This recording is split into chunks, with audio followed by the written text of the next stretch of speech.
What's up, guys? Jared Welch, RacingDudes.com, back for another horse capsule for the Kentucky Derby. Today, I'm going to look at Honor Marie. This is an interesting one, mostly because I consistently call he a she because of Honor Marie, but it is a he, and he is running the Kentucky Derby. He sits at number 13 on the points with 65.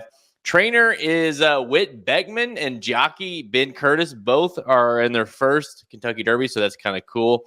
Same with the owners. So everyone's kind of a new shooter, so to speak. And so it's kind of always cool to have a horse like that in the Kentucky Derby. There's always at least one or two of those with all the connections being brand new. You have 5 starts under the belt for Honor Marie.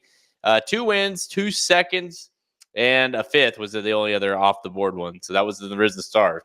That was 2 races back, but has $526,000 in career earnings.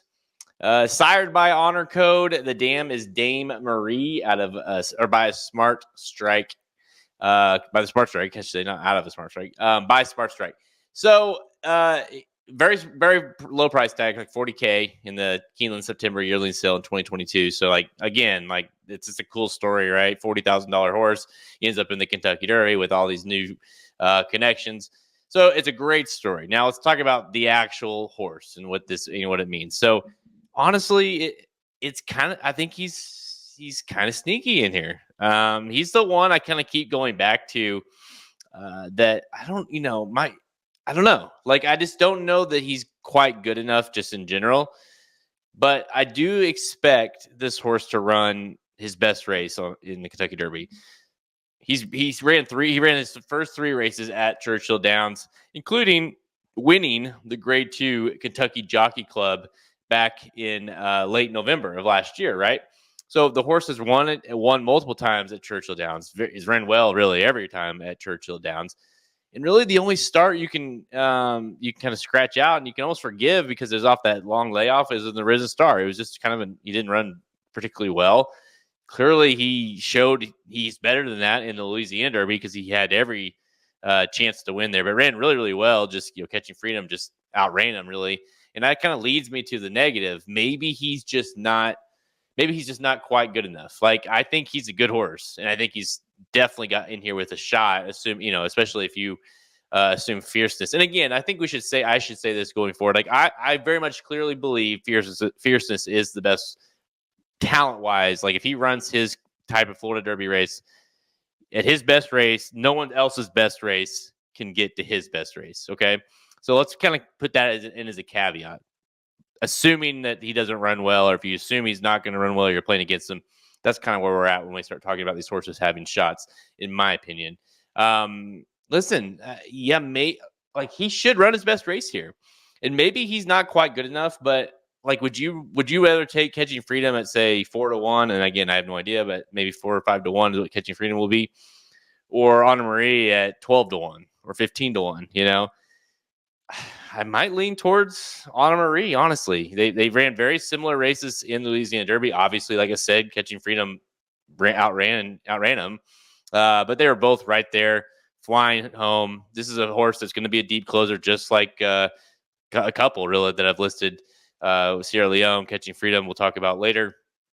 So that's the concern as well, the trip and kind of if the horse can make the trip and, get in trouble, that kind of thing. So, but I do think that, being that this will be the third start off the layoff, and that was the Jockey Club was his third career race, and then had the break, and so kind of feels like if you're going to see a big performance, it's going to be here.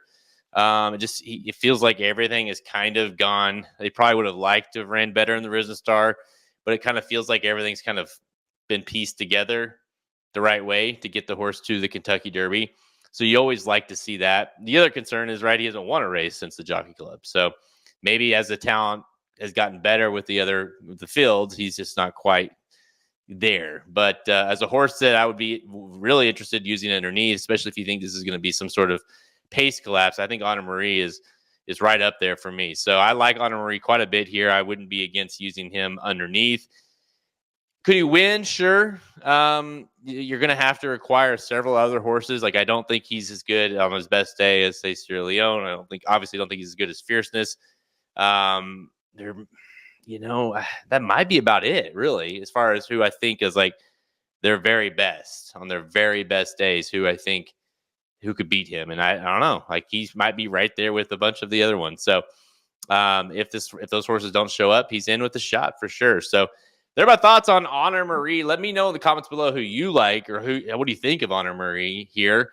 Again, he kind of feels like the poor man's the poor man's Catching Freedom, the poor man's Sierra Leone. Just maybe not quite as good as them, but you're going to get a bigger price. And if things kind of really unfold, you get a little luck, maybe he can get the job done. So let me know below what you think. Make sure you like this video. Make sure you subscribe to our YouTube channel. Make sure you go over at racingdudes.com, grab the betting Bible. It will be available soon. Until next time, guys, I'm Jared Welch. See ya.